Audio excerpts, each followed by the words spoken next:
Let me introduce myself. My name is Ethan, and I am fortunate enough to hold a worthy position in a respected engineering firm. I recently celebrated my 31st birthday and am happily married to a wonderful woman named Luna.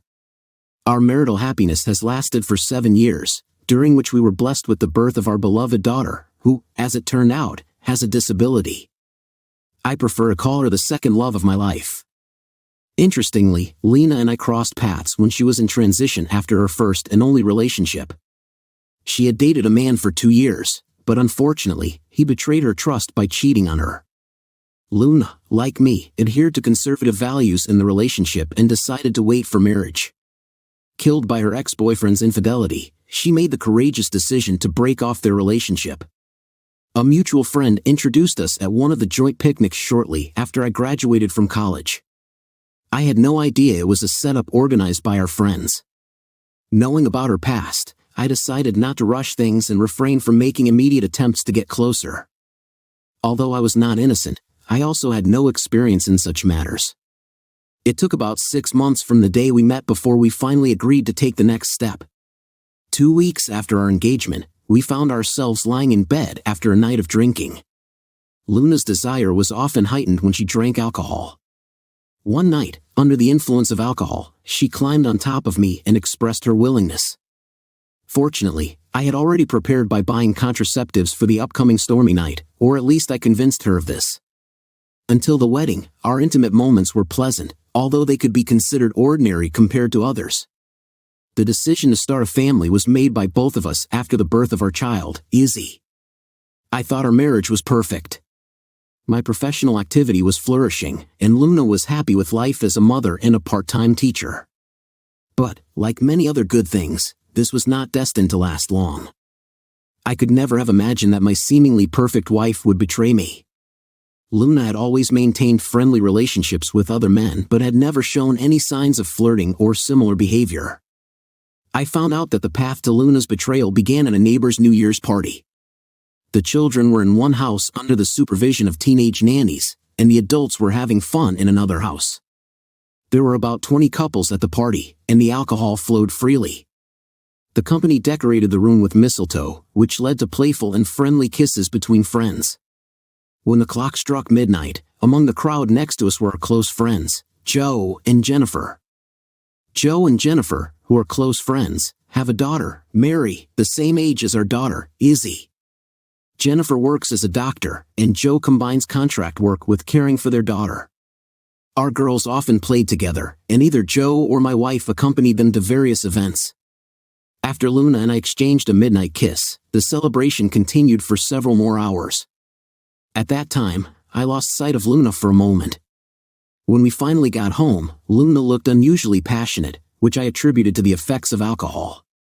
Unaware of this, Joe used the children's bedroom during New Year's gatherings and passionately kissed Luna, which reminded them of their teenage years. I didn't know yet that this was the beginning of their romance, the beginning of their secret relationship, and ultimately the betrayal of my seemingly ideal wife. Later, Luna admitted that their intimate relationship began only on St. Patrick's Day.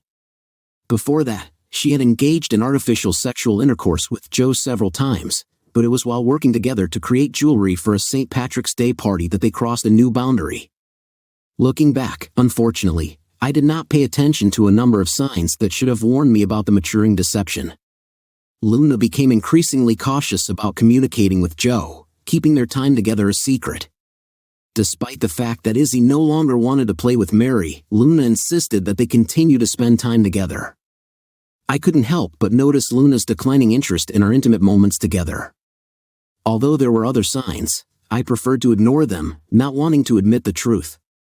I convinced myself that she had started exercising and dieting again solely to improve her physical condition for our relationship.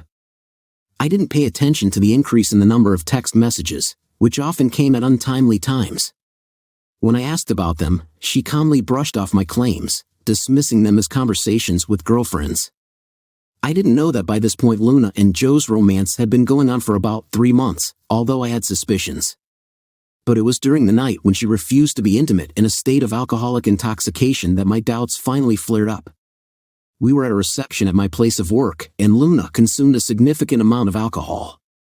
It's known that Luna's libido increases when she drinks, and that night she didn't want anything.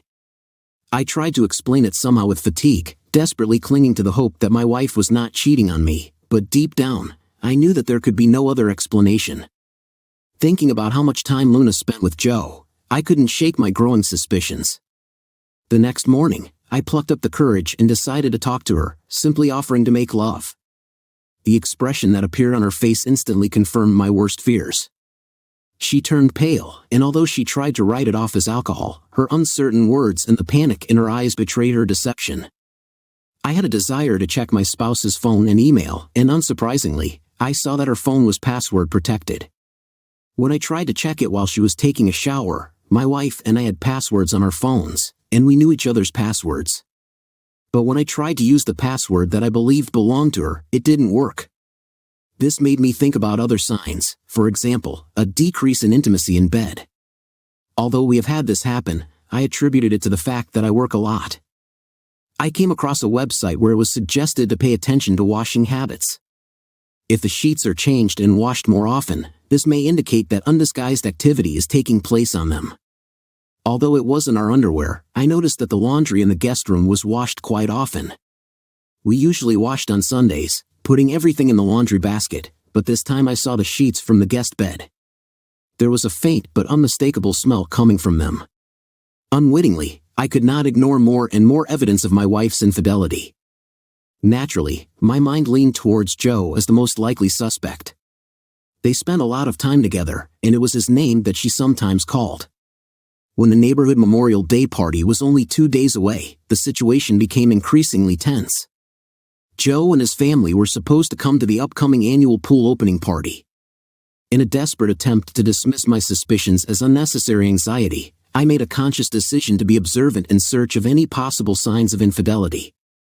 While the holiday was going on, the children were happily playing, and everyone seemed to be having fun. I could not get rid of anxiety. My eyes were fixed on Luna and Joe, and I tried my best not to show it.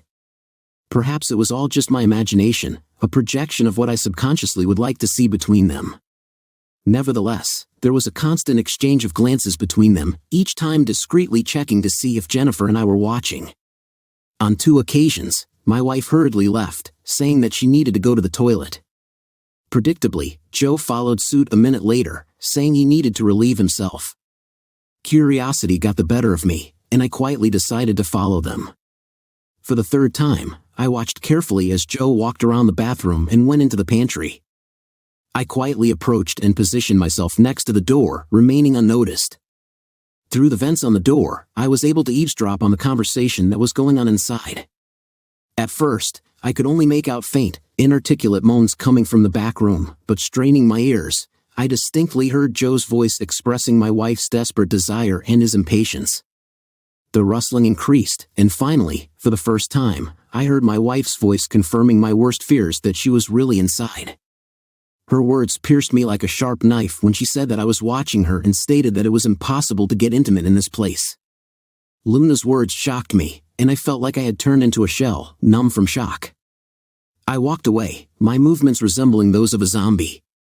In the end, I found Jennifer among the guests, and she immediately sensed something was wrong, which made her ask about my well-being. I told Jennifer I wasn't feeling well and decided to go home. I asked her to inform my wife as soon as I arrived home. When I arrived home, the overwhelming emotions took over, and I found that I was sick. I lay on the couch, immersed in self-pity for about an hour. I couldn't contain my despair, and now I was overcome with anger. Although I felt lost and did not know what to do next, I was hungry for revenge and concrete evidence.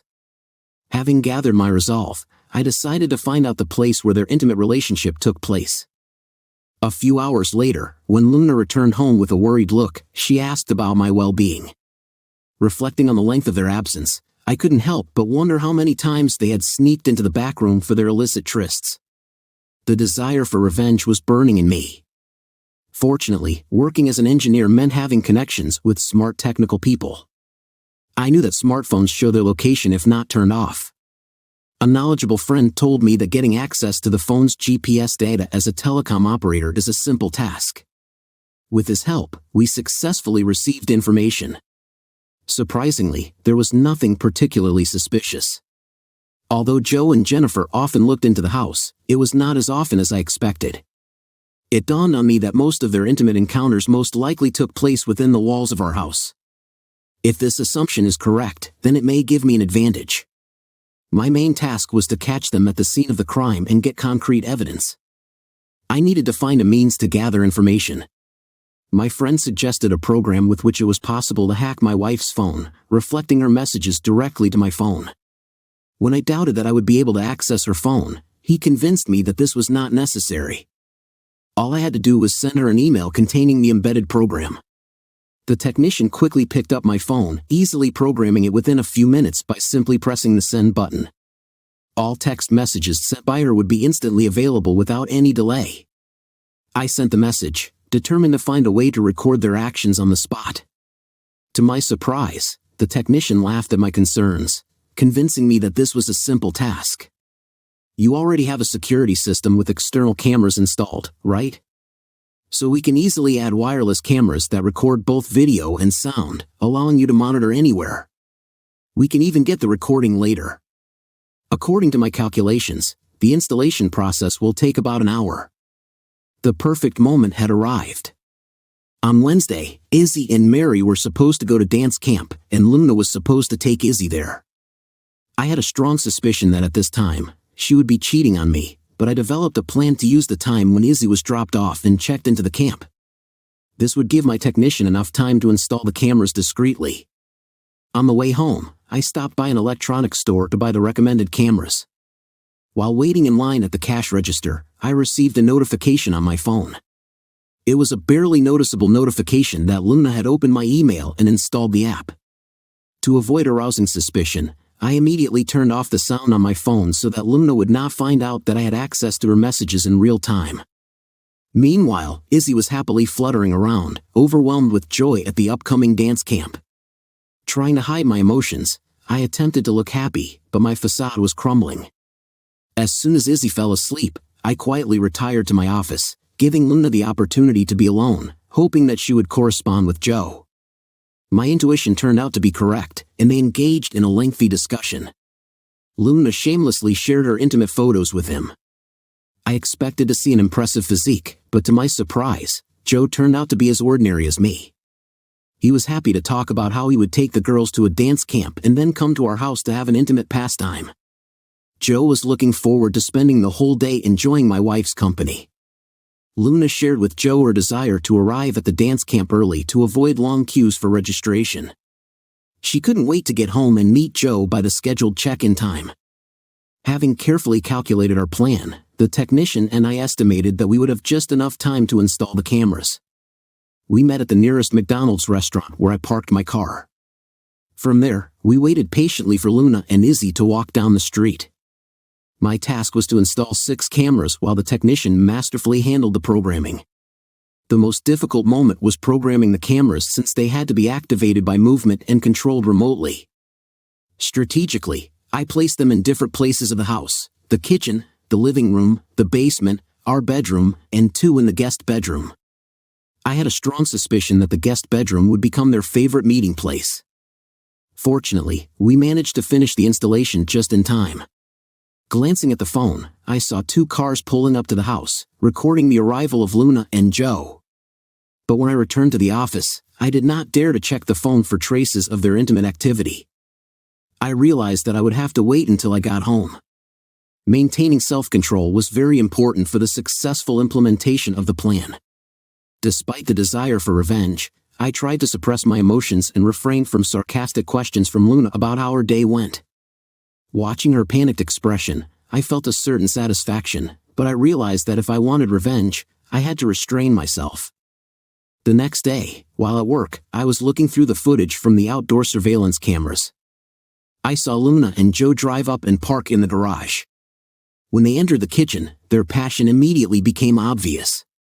They embraced, exchanging kisses and passionately clinging to each other. Their stay in the kitchen was short, and they quickly moved upstairs to the guest bedroom. Despite the muffled sound, it was visually visible how Luna and Joe were taking off their clothes.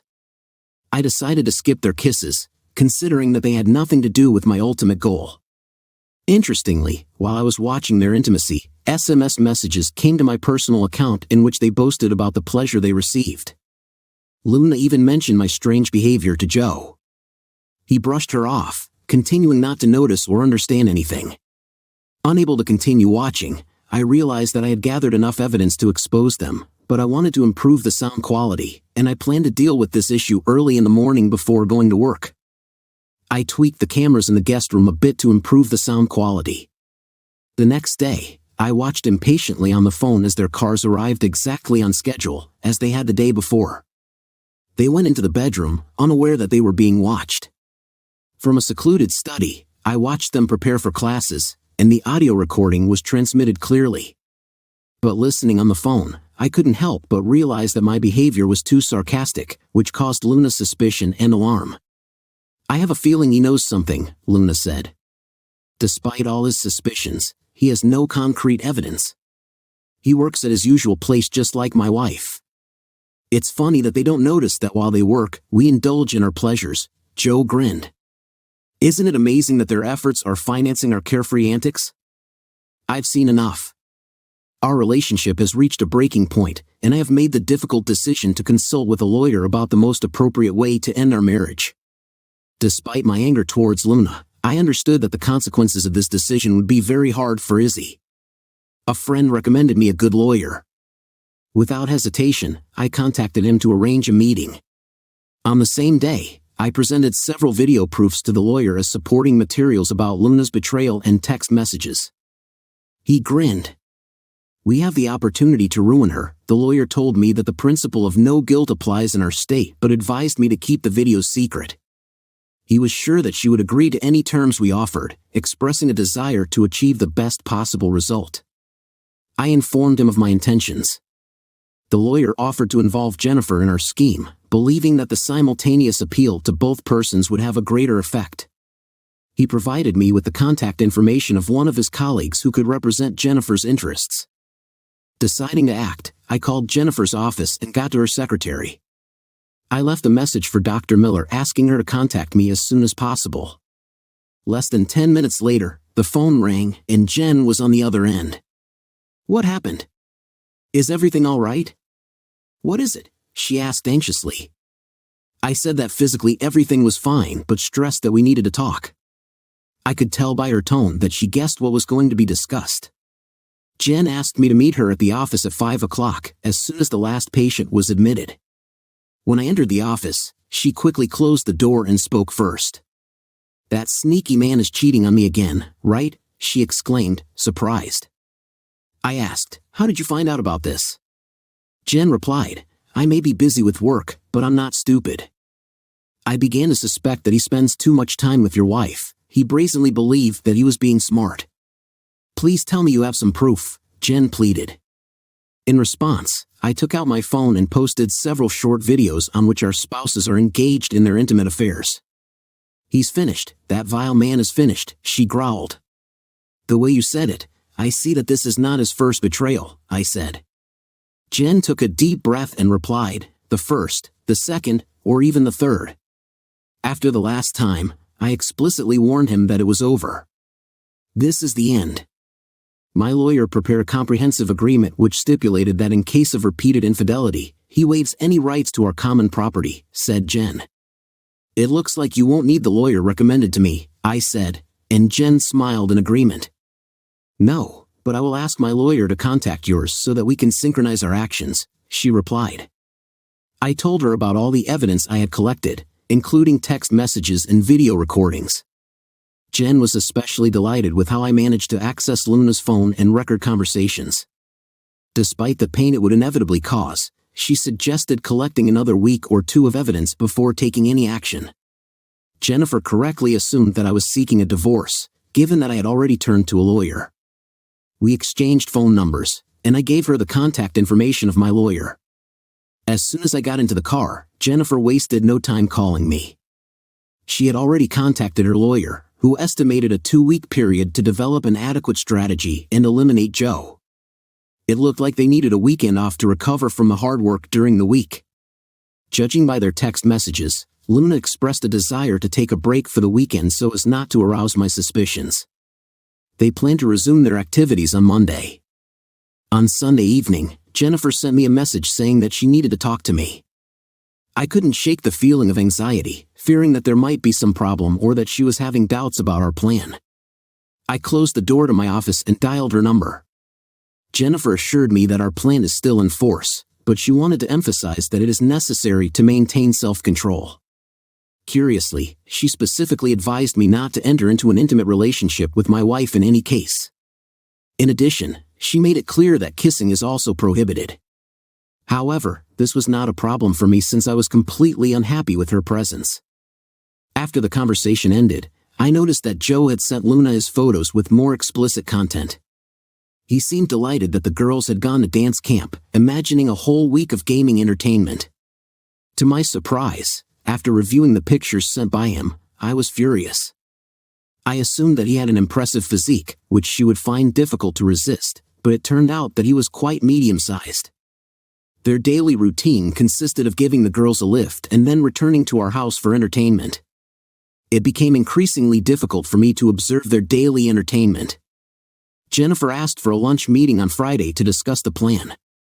She had already consulted with her lawyer, and all the necessary preparations were to be completed by the end of next week. Her lawyer communicated with mine, ensuring that both sides would meet at the same time.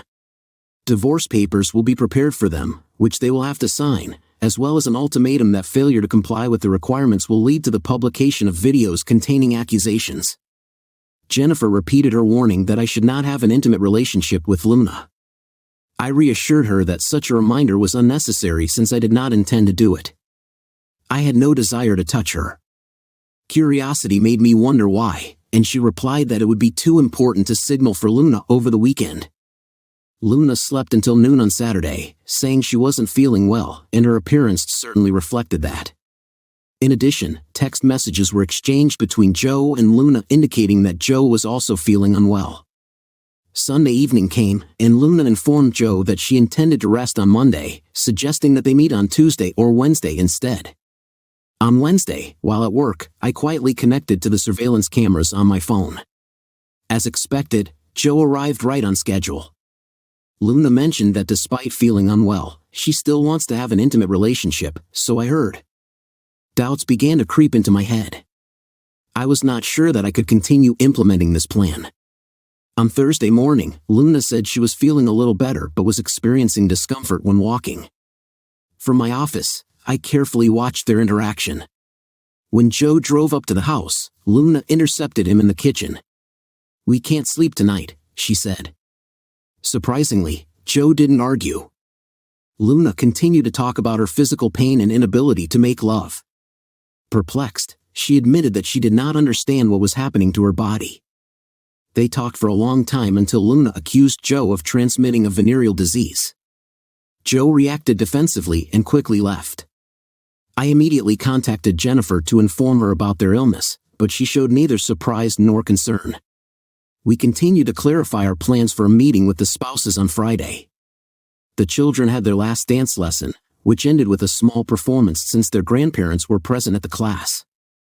We agreed that the children would spend the weekend with them, a common thing that would not arouse suspicion from either Luna or Joe. Jennifer told me that she contacted the authorities and asked them to be present on the street when she ran into Joe. Based on past experience, she was afraid that Joe might show aggression when presented with evidence.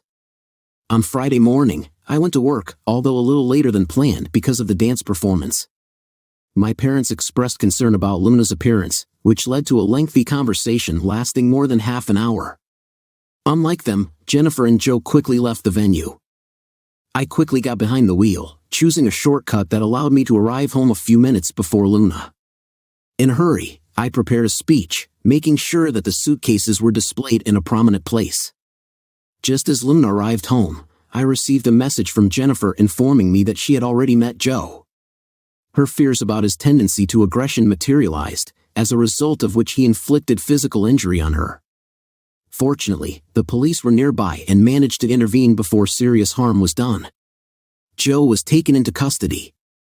Jennifer got a few bruises and cuts, but nothing serious.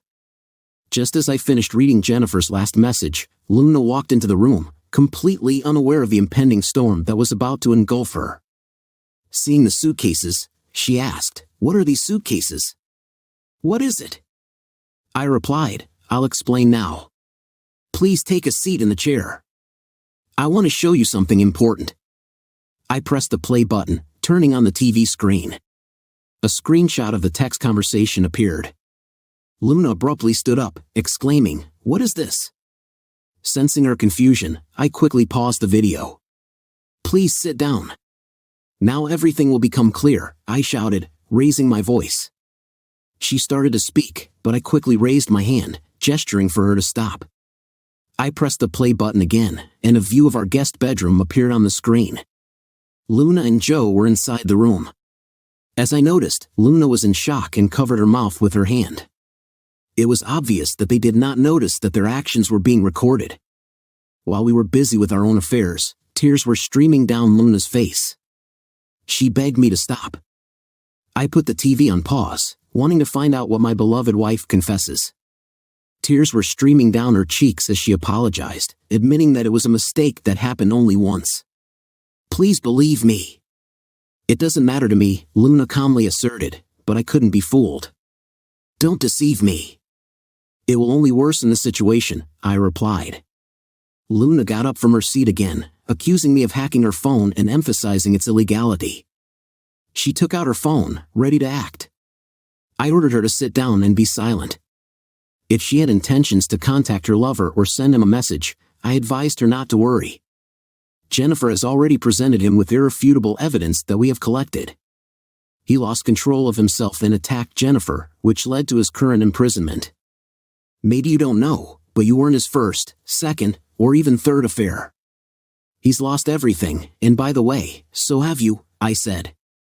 Luna had tears flowing as she begged for forgiveness, expressing her deep remorse. She repeatedly asked what she could do to redeem herself. "Well," I began, pointing to the suitcases she had asked about earlier, "this is for you. I collected some of your clothes and things. You have to leave. I don't care where you go." I picked up the pack that the lawyer had prepared. "This is a divorce agreement that you have to sign," I explained. "You will receive 30% of our property, with the exception of the house. In addition, you will have reasonable rights to visit your daughter and will not be required to pay alimony. A supervised visit, of course, will be necessary," I said. Luna's reaction was instantaneous and outraged. "Who do you think you are?" she exclaimed. "And why on earth should I sign such an agreement?" she answered firmly. I replied decisively, listing the reasons. "Firstly, I am the husband of a lying person who has been having an affair with our despicable neighbor for the last 6 months. Secondly, if you refuse to sign the contract, then we will be subjected to a trial during which your incriminating footage with Joe will be shown to the whole world. And finally, I would really not want these videos to become public." Luna switched to our daughter Izzy, tearfully asking about her reaction. "I do not know," I answered bluntly. "How would you explain to her that her mother was unfaithful?"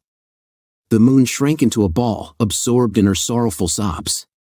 Eventually, Luna managed to pull herself together, and she began to read the papers. "I refuse to sign it," she said. I just shrugged my shoulders, agreeing with her decision. Switching my attention to another part of the video, I asked Luna a question. "Who would you rather I send the first video to, your parents or the director?" Luna protested, warning me that I would face consequences for distributing such explicit content. I chuckled softly, shaking my head. "Oh, Luna, you have no idea who you're married to, or rather, who you're going to officially divorce," I said. "I'm an engineer. The video will be sent from an unknown account." Luna continued to argue for a few more minutes until I threatened to press the send button. In the end, exhausted by the constant pressure, she reluctantly agreed. Luna asked for permission to take some personal belongings, and after a moment's thought, I allowed her to do so. 5 minutes later, she left in her car. The divorce agreement was signed, and we broke up on Sunday. A car drove up to the entrance. It was Luna's father, Mr. Anderson. He burst into the house full of anger, accusing me of forcibly expelling my daughter and promising that he would not tolerate it. He stated that Luna informed him about the fabricated divorce agreement and insists that it be declared invalid. In response, I sternly told him to shut up and invited him into the house. Luna didn't tell her father the true story. When I told him about my daughter's infidelity, he threatened me with physical violence to silence him. I showed him an incriminating video. He was instantly silent. At first, he tried to reject the video, considering it fake, but I convinced him that I had many hours of recordings if he wanted to watch them. As soon as he became convinced that I had a huge amount of evidence against his beloved daughter, his behavior changed. As a result, he agreed that my proposal aimed at preventing the publicity of the videos was fair and reasonable. I thought he was more concerned about the shame that would befall him than his daughter. His only request was that he and his wife continue to participate in Izzy's life. I agreed to this condition. After completing the necessary documents, I allowed Luna's father to pick up the remaining things. After spending several months in prison, Joe disappeared. Breaking the news to Izzy turned out to be the most difficult task I've ever solved. She was still too young to understand her mother's act. I told her that Mom and Dad are no longer together. I didn't think she was guilty, but she seemed to have deeply internalized the idea that her mother was to blame for everything. Izzy hasn't seen her mother in 6 months. At first, my parents assured me that she could not communicate with the moon, but later I found out that Luna was hospitalized due to the discovery of an incurable venereal disease, STD. Medical workers managed to cope with the symptoms of the rash, but it was very contagious and could not be treated. Luna was informed that sexual activity was impossible for her until a cure was found. Upon learning of the diagnosis, I immediately took action and appealed to the court with a request to limit Luna's physical contact with her daughter. The court granted my request to change the visiting regime. 6 months passed, and Luna's mother turned to me with a bitter reproach. "I hope you're happy," she said. "The moon is no longer with us. It's all your fault." I answered firmly, "No, Mrs. Anderson, I'm not happy. I've never been happy since the day I found out that your daughter was cheating on me." It was incredibly difficult and heartbreaking to tell my daughter that her mother's actions led to her death. I certainly wasn't happy when I had to explain to her that her mother had contracted a disease that precludes any physical contact between them. Therefore, Mrs. Anderson, I can assure you that I am far from thrilled that I will have to tell my daughter the horrifying news that her mother's choice led to such a tragic outcome. I refuse to take the blame for your daughter's profound lack of moral principles, Mrs. Anderson. I ask you to refrain from further conversation. After Luna's funeral, I didn't see Jennifer again. She and Mary moved to another place. Before they left, I plucked up the courage and asked if she knew about the venereal disease that Joe and Luna had contracted. She met my gaze directly and replied, "It's better for you not to ask this question. As I understand it, Jennifer is involved in Joe's illness, which infected Luna. That's why Jennifer has so often told me not to have an intimate relationship with the moon." Story 2. Are you ready? Then let's start. My husband and I have lived together for 9 years, and 2 of them were married. Before meeting my husband, I had a previous relationship in Essex. In general, we had a full and joyful relationship, except for one aspect, our intimate life. My husband constantly had a lower desire for intimacy than I did. If I was ready to engage in intimate life several times a day, then he tended to frequency once a week. In addition, he preferred to spend intimate moments in the dark at night, with the lights off about 90% of the time. I often experienced a feeling of dissatisfaction, as if something was missing. To compensate for this, I took matters into my own hands, up to 3 times a day. Nevertheless, my husband remained my closest and dearest person, and we were surprisingly similar in almost all aspects of our lives, except for physical intimacy. We were soulmates in many ways, but in this respect, our relationship diverged. Despite this, our emotional connection was so strong, and the compatibility was so undeniable, that I couldn't help but fall in love with him from the first moment we met. Both my husband and I suffered from depression and attention deficit, and interestingly, during our student years, we studied in the same field. Our shared values further strengthened our bond. Unfortunately, we faced offensive statements from others who could not understand our connection and often believed that we did not belong to each other. Only by external signs. These remarks had a deep emotional impact on him, and I felt his discomfort. However, I found my husband undeniably attractive, a stunning, strong, broad-shouldered man with an amazing beard. I regularly expressed my admiration for his appearance. Over the years, I have repeatedly tried to discuss my physical needs with my husband, approaching this topic with love and compassion, trying to consider all points of view. It was important for me to respect his wishes as much as I wanted mine to be respected. I understood that he didn't have to participate in intimate life if he didn't want to, but I often faced difficulties when it came to initiating physical intimacy with him in any form. Whenever I tried to take the initiative in the form of touching or caressing, he reacted with disgust, waving me off. His actions, although within his rights, deeply hurt my feelings. Whenever I expressed my dissatisfaction, it often caused him to hate himself. It seemed that he was trying his best to please me or even have a meaningful conversation about our intimate desires. These attempts at loving communication sometimes led to the fact that I felt rejected by him to such an extent that I no longer wanted intimacy with him in any form. The most effective approach to solving our intimate problems was that I directly stated my desire to enter into intimacy with him. He would confirm my request, saying he would think about it, and sometimes, after a day or two, he would start physical contact, usually in the middle of the night. This brings me to another question that has been bothering me. I found that I had a strong desire or crush on a significant number of our mutual male friends, including those with whom we had known for several years. It is important to note that I never acted on these obsessive thoughts and remained faithful to my husband. They constantly tormented my thoughts. I was not going to terminate the marriage. I just wanted to communicate with our friends by mutual consent because of the strong physical dissatisfaction that I experienced in their presence. I found that I had a strong attraction to some of our single male friends, even if they were not conventionally as physically attractive as my husband. These people showed care and attention towards us, which caused me to fantasize about kissing on the neck or intimate actions at social parties. I must admit that these fantasies confused me very much. I perfectly understood the unhealthy nature of my desires, but nevertheless, I felt compelled to realize them. At times, I could not shake the feeling that I had spent all my bright feminine energy on a partner who could not fully appreciate it. There were times when I wanted to become intimate with my closest friends while preserving our friendship. I touched on this topic with my husband to some extent, but he avoided a serious conversation, offering only promises to strengthen our intimate life. Unfortunately, these promises have not been fulfilled.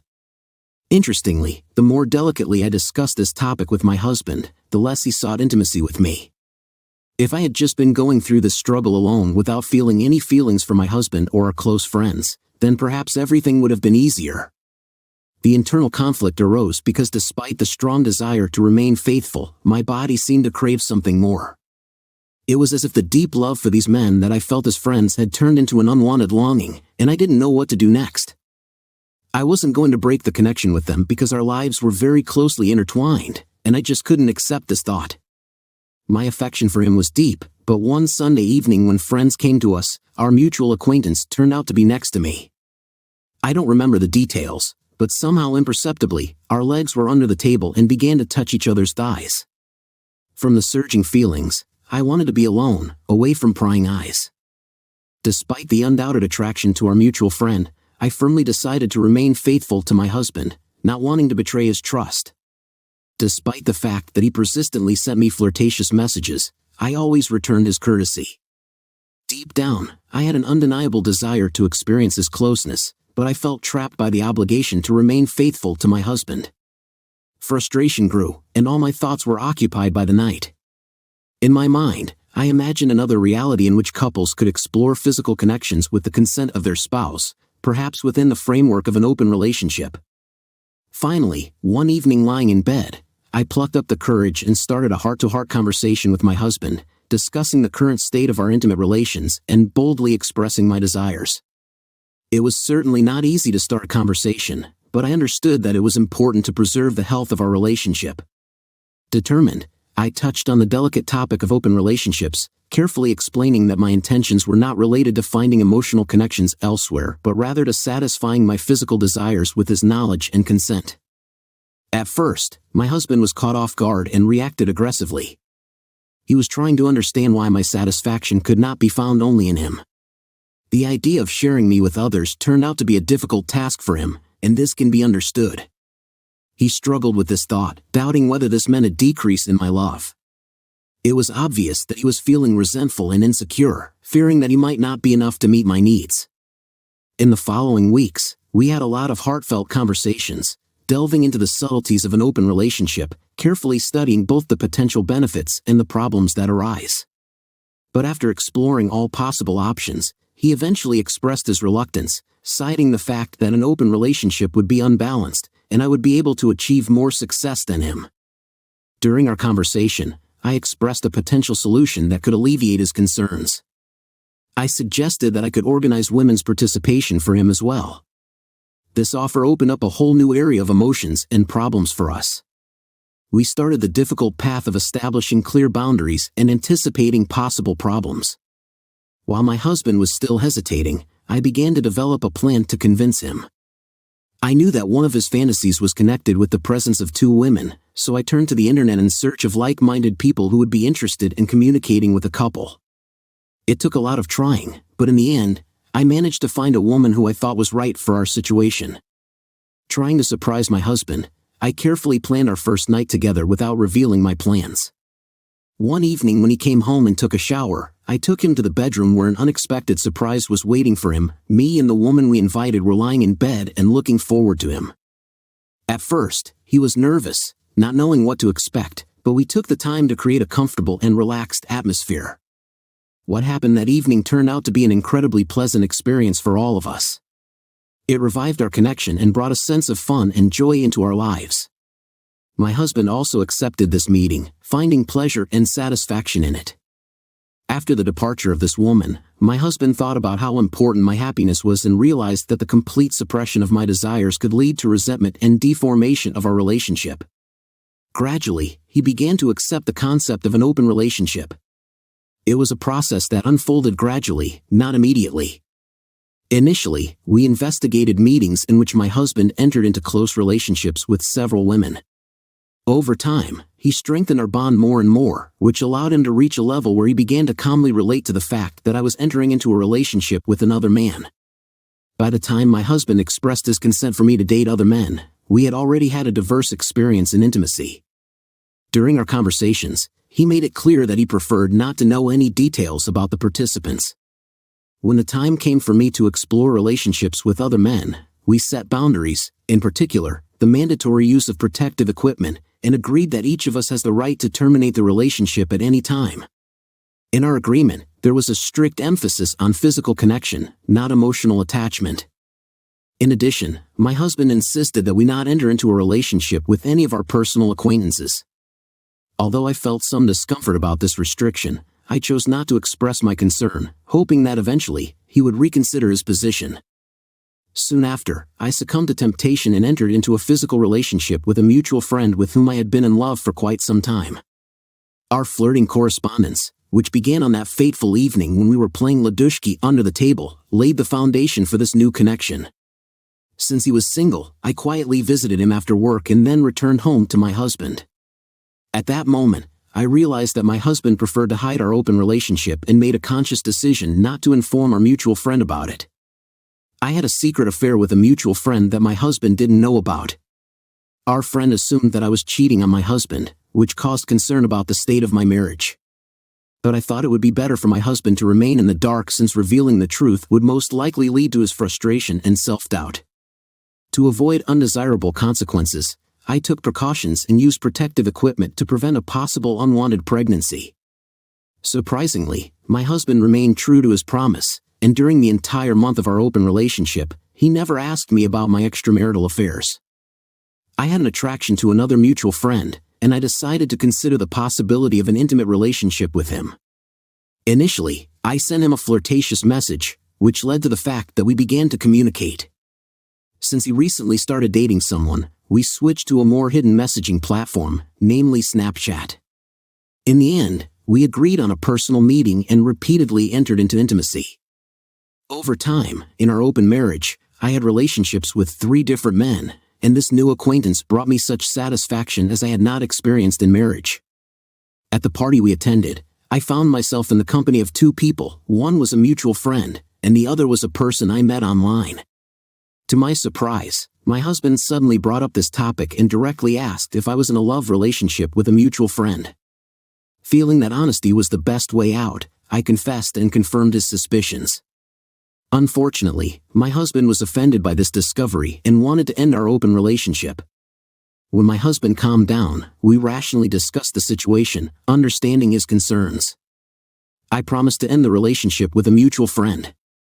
It became obvious to my husband that there was a certain connection between me and this friend, and he felt a hidden dynamic. To solve this problem, my husband asked me to send a text message in his presence officially ending the relationship with a mutual friend. Realizing how this affected my husband, I ended the relationship not only with the friend he knew about but also with another mutual friend about whom he knew nothing. It was clear to me how much this situation hurt my husband, and I wanted to ease this pain by severing all ties. As our open relationship developed, I noticed that my husband had a deeper connection with the woman I introduced him to. This began to bother me as he began to spend more and more time with her. They often corresponded, walked together in the park, and she even invited him to family events. Feeling anxious, I decided to talk to him about it. I expressed my concerns, emphasizing that our initial agreement on a free relationship was purely physical, and he seemed to have an emotional connection with her. I still remember that ghostly moment when my husband broke the news that destroyed our world. It was a night like any other. We were lying in bed, and shadows were dancing on our faces when he dropped a bomb that left me paralyzed from shock. He admitted that during our open relationship, he impregnated another woman, and she intended to continue the pregnancy. As his words flowed through my veins, I tried to understand how such a situation could have developed. The question of how such a thing could have happened did not stop sounding in my head. Our arrangement had always been to maintain a physical connection while avoiding emotional attachment. We had diligently emphasized the importance of using protection to secure our meetings and preserve the integrity of our communication. But this event destroyed the illusion of control that I had been holding onto for so long. The rules we had set were violated, and I felt deeply betrayed. Such an unforeseen turn of events was not part of our plans. Waves of panic and anger overwhelmed me, intertwining with an incomprehensible mixture of emotions. The severity of his actions and their impact on our relationship were too great. With a heart burdened with pain, I found the strength to resist him. My voice trembled with resentment. At that moment, I issued an ultimatum, driven by a desperate need to save what was left of our destroyed love. I begged him to ask her to terminate the pregnancy, hoping that he would realize the seriousness of the situation. My request was dictated by a deep fear of losing love and the life that we painstakingly built together. I really wanted him to give preference to our connection rather than an unexpected turn of events that threatened to separate us. To my horror, my husband made a decision, and it was not in favor of our relationship. He chose her, putting her above me, above us. It seemed to me that the very foundation of my world had collapsed under me. The man I loved and trusted more than anything in the world struck a blow that broke my heart into countless irreparable pieces. He chose to live with her, leaving me feeling rejected and abandoned. On top of that, he didn't seem to notice the enormous pain I was experiencing, which made my suffering even worse. It seemed that the memories that we once cherished together, the love that we once shared, had dissolved away for him. I began to doubt whether his love for me was real or if it was just an illusion. Amid the mental anguish, I realized that I could not stay in a relationship where my feelings were no longer valued. It was incredibly painful to watch him go to another woman, how their relationship was developing, and mine was collapsing. I had to find the courage to leave in order to forge my own path forward. The path to the end of our marriage was long and painful. He pushed me to the limit, testing my strength and determination. Over time, I began to explore my own desires, entering into relationships with different partners as we did during our open relationship. However, in these encounters, there was not the love and connection that we cherished so much before. Physical intimacy could not fill the void left in me by a broken heart. I longed for the love we lost and yearned for its return. I missed the laughter, the dreams we once shared, and the sense of security that his embrace gave me. But no matter how difficult it is to come to terms with this, I understand that our love was forever spoiled, forever scarred as a result of the decisions we made. Do I regret that I offered my husband an open relationship? I'm not sure. Perhaps I had to break up because he was unable to satisfy my innermost desires and reveal my own essence. In the end, we ended up in the same place, facing the same outcome.